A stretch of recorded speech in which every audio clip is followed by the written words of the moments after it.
Assalamualaikum warahmatullahi wabarakatuh. Kami dari kelompok 5 Statistika, di sini kami ingin mempresentasikan terkait analisis terhadap data yang telah kami kumpulkan. Sebelumnya, perkenalkan nama saya Dewa Gede Reksa Paramaditya dengan NIM 1030125000123 dan adapun rekan saya yaitu. Perkenalkan, nama saya Ahmad Hafiz dengan NIM 1030-1250-0333. Perkenalkan, nama saya Ahmad Rifki Dwi Putra Singgi dengan NIM 103012530057. Jadi di sini kami menggunakan data dari survei menggunakan Google Form dan berhasil mengumpulkan sebanyak 214 responden. Jadi, survei ini bertujuan untuk mengidentifikasi pola penggunaan gadget serta kaitannya dengan kondisi kesehatan dan aktivitas sehari-hari responden. Oke, pertama-tama kita akan masuk ke EDA-nya, tapi sebelum itu kita akan menginisialisasikan. Di sini kami akan menginisialisasikan library-nya.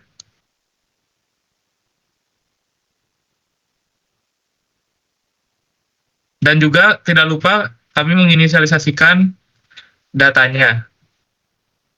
Nah, selanjutnya kami akan masuk ke EDA yang mana ini akan dijelaskan oleh rekan saya yaitu Ahmad Hafiz. Dipersilakan.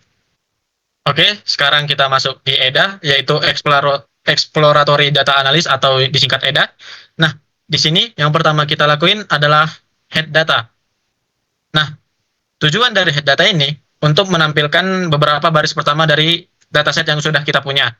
Mengapa ini penting? Karena kita harus memastikan bahwa data berhasil dimuat dengan benar dan melihat apakah nilai yang muncul masuk akal secara logis. Baru kemudian lanjut di kedua ada struktur data. Ini berguna untuk menunjukkan bahwa jenis-jenis data yang kita punya. Nah, bisa kita lihat struktur data yang kami punya semuanya bersifat numerik. Selanjutnya ada summary data dengan beberapa pilihan data yang sudah kami pilih, yaitu ada screen time, jam tidur, aktivitas fisik, dan kondisi kesehatan.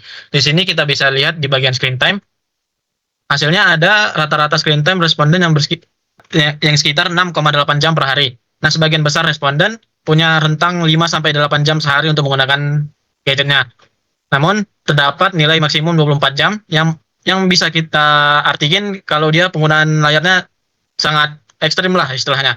Kemudian pada bagian jam tidur, kita bisa lihat rata-rata kisaran tidur para responden berada di sekitar 6-7 jam per hari, yang masih tergolong cukup. Namun, di sini kita lihat bahwa ada salah satu responden yang membuat jam tidurnya di 1 jam yang menurut kami ini sangat kurang untuk kondisi kesehatan seterusnya. Kemudian ada aktivitas fisik.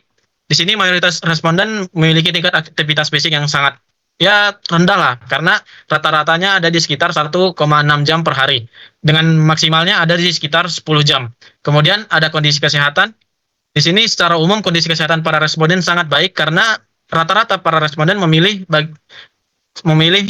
di 4 ya, di skala 1 sampai 5. Kemudian selanjutnya ada korelasi.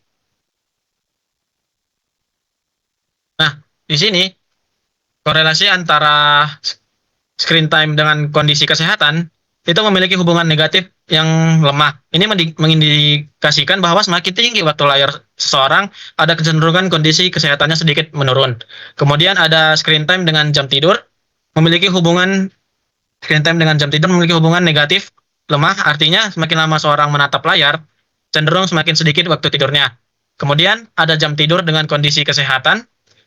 Ini korelasinya cukup kuat karena mempunyai angka 0,5 menunjukkan hubungan positif yang moderat, artinya kecukupan jam tidur memiliki dampak paling signifikan terhadap kondisi kesehatan. Kemudian ada aktivitas fisik dengan kondisi kesehatan, memiliki hubungan positif yang artinya semakin rajin kita beraktivitas fisik, semakin baik pula kondisi kesehatannya. Kemudian ada lagi jam tidur dengan aktivitas fisik. Ini hubungan positifnya lemah, karena orang yang aktif secara fisik cenderung memiliki kualitas atau durasi tidur yang sedikit lebih baik. Kemudian terakhir ada screen time dengan aktivitas fisik. Hubungannya sangat lemah, hampir mendekati 0, yang berarti dalam data ini durasi penggunaan layar tidak terlalu mempengaruhi apakah seseorang aktif secara fisik atau tidak. Nah, dari korelasi ini kita bakal membuat heat map dari korelasinya. Nah, tuh. Kemudian lanjut.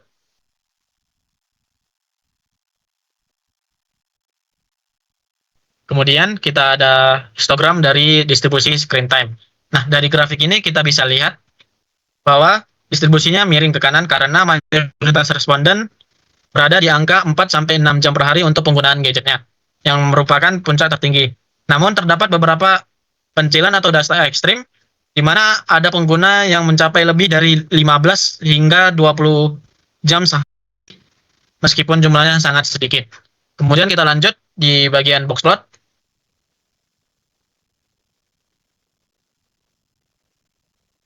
Nah, sama halnya dengan histogram tadi, di sini kita bisa lihat bahwa boxplot punya mayoritas screen time di kisaran 5 sampai 8 jam sehari.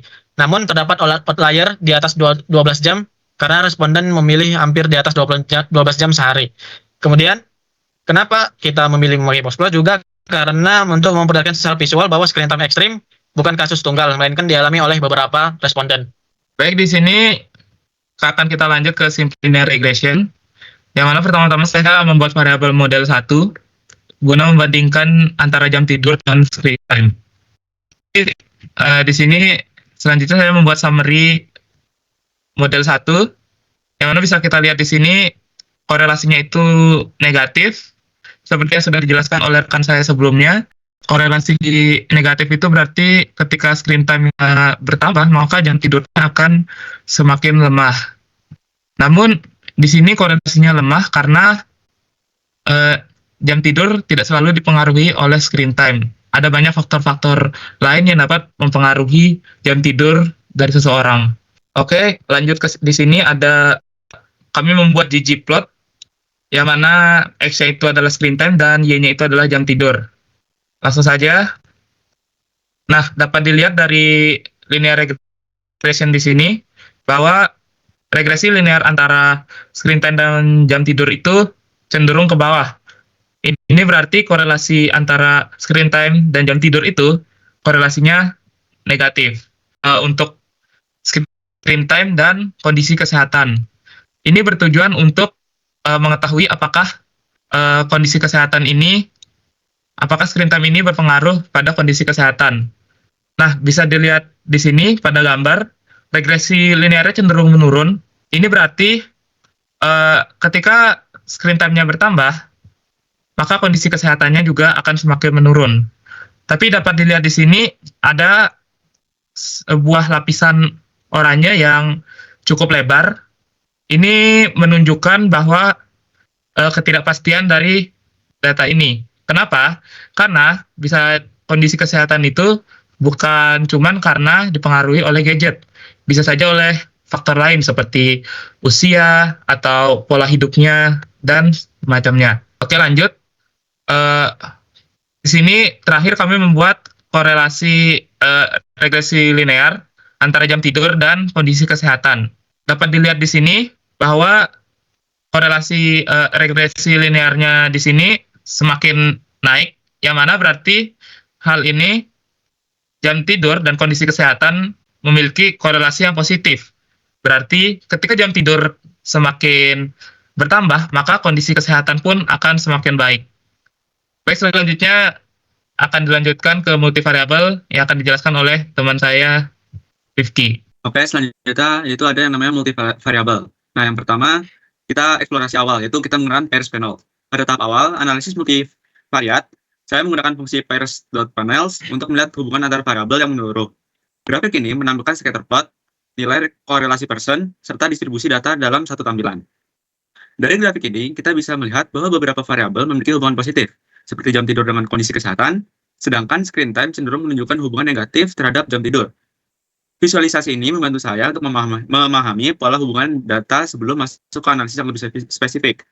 Bisa dilihat di grafik di bawah, untuk diagonal kotak, itu menampilkan histogram dan density, artinya distribusi masing-masing variabel. Terus untuk segitiga atas atau angka yang besar, ini nilai korelasi personnya. Contoh cara membacanya, screen time dan jam tidur itu sama dengan minus 0,28. Ini bisa dilihat juga hubungan negatif lemah. yang dimana bisa dikatakan semakin lama screen time, jam tidur cenderung berkurang. Terus untuk jam tidur dan kondisi kesehatan itu sama dengan 0,50. Hubungan ini bisa disebut positif sedang. Tidur cukup berkaitan dengan kesehatan yang lebih baik. Selanjutnya ada aktivitas fisik dan kondisi kesehatan dengan nilai korelasi 0,34. Hubungan ini bisa kita sebutkan positif lemah sampai sedang. Selanjutnya ada segitiga bawah atau scatter ditambah elips. Nah, titik sama dengan data responden. Kita bisa lihat titik-titik ini merupakan data responden. Selanjutnya ada garis atau elips sama dengan arah hubungan. Jadi garis yang ada di dalam scatter ditambah elips ini menunjukkan arah hubungan.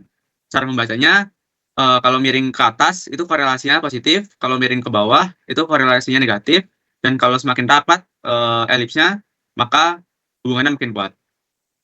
Selanjutnya kita lanjut ke dalam scatter plot matrix dengan fokus screen time. Oke, untuk selanjutnya, saya menggunakan scatter matrix untuk memfokuskan analisis pada variabel screen time.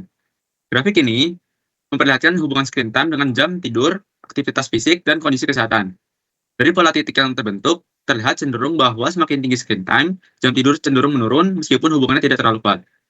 Nah, untuk membaca grafiknya, kita bisa melihat dalam scatter plot matriks ini. Nah, setiap kotak atau hubungan dua variabel, itu ada sumbu X dan sumbu Y yang berganti-ganti. Seperti contoh screen time dengan jam tidur, itu kita lihat polanya menurun. Nah, terus untuk screen time dengan aktivitas fisik, itu polanya menyebar dan hubungannya sangat lemah. Selanjutnya ada screen time dengan kondisi kesehatan. Kita bisa lihat bahwa hasilnya itu cenderung menurun. Selanjutnya kita lanjut ke box plot, screen time dengan jam tidur. Oke, selanjutnya kita menggunakan box plot untuk penggambaran datanya. Pada bagian ini, saya menggunakan box plot untuk melihat perbedaan distribusi jam tidur dan usia berdasarkan tingkat screen time. Nah, box plot jam tidur menunjukkan bahwa responden dengan screen time tinggi cenderung memiliki jam tidur yang lebih bervariasi dan cenderung lebih rendah. Sementara itu, untuk variabel usia, tidak terlihat perbedaan distribusi yang mencolok, yang menunjukkan bahwa screen time relatif tidak dipengaruhi oleh faktor usia pada data ini. Nah, datanya tuh ini. Kita bisa lihat kalau jam tidur, itu rentangnya dari 4 jam hingga 7,5. Kalau usia itu konstan di antara 18 tahun sekitarnya. Aktivitas fisik cenderung melemah di sini, soalnya sekitar 1 jaman per hari. Untuk kondisi kesehatan bisa lihat sekitar 4. Itu menunjukkan cukup baik. Selanjutnya, untuk selanjutnya itu ada density plot multivariat. Nah, density plot ini digunakan untuk melihat pola sebaran masing-masing variabel berdasarkan intensitas screen time. Nah, terlihat bahwa pada screen time yang lebih tinggi, distribusi jam tidur bergeser ke nilai yang lebih rendah, dan distribusi kondisi kesehatan cenderung berada pada nilai sedang hingga rendah. Hal ini memperkuat dengan temuan sebelumnya bahwa screen time memiliki berkaitan dengan pola hidup responden. Nah, untuk grafik yang sekarang ditampilkan, yaitu density plot atau distribusi data, kita lihat bisa sumbu X itu merupakan nilai variabel dan sumbu Y merupakan kepadatan atau banyaknya responden. Untuk summary kita bisa lihat seperti yang dibicarakan teman-teman saya, kesimpulan cukup sama summary-nya. Berdasarkan seluruh analisis multivariat dapat disimpulkan bahwa screen time memiliki keterkaitan dengan jam tidur dan kondisi kesehatan responden. Nah, visualisasi dan model regresi menunjukkan bahwa peningkatan screen time cenderung diikuti oleh penurunan kualitas tidur dan kondisi kesehatan. Nah, hasil ini dapat menjadi dasar untuk analisis selanjutan atau rekomendasi terkait pola penggunaan gadget yang lebih sehat. Berdasarkan hasil eksplorasi data atau kita disebut EDA, analisis kolerasi, regresi linear sederhana, dan regresi multivariabel dapat disimpulkan bahwa penggunaan gadget atau screen time memiliki hubungan terhadap kondisi kesehatan mahasiswa. Hubungan yang ditemukan cenderung bersifat negatif, namun kekuatan relatif lemah. Hal ini menunjukkan bahwa meskipun screen time berpengaruh terhadap kondisi kesehatan, namun pengaruh tersebut tidak terlalu besar dan kemungkinan dipengaruhi oleh faktor lain seperti jam tidur dan aktivitas fisik. Penggunaan gadget berpotensi mempengaruhi kondisi kesehatan, namun bukan merupakan satu-satunya faktor penentu. Oleh karena itu, dampak penggunaan gadget terhadap kesehatan tidak dapat dianggap signifikan secara tunggal tanpa mempertimbangkan variabel gaya hidup lainnya. Baik, sekian presentasi dari kami. Kami dari kelompok 5 pamit undur diri. Assalamualaikum warahmatullahi wabarakatuh.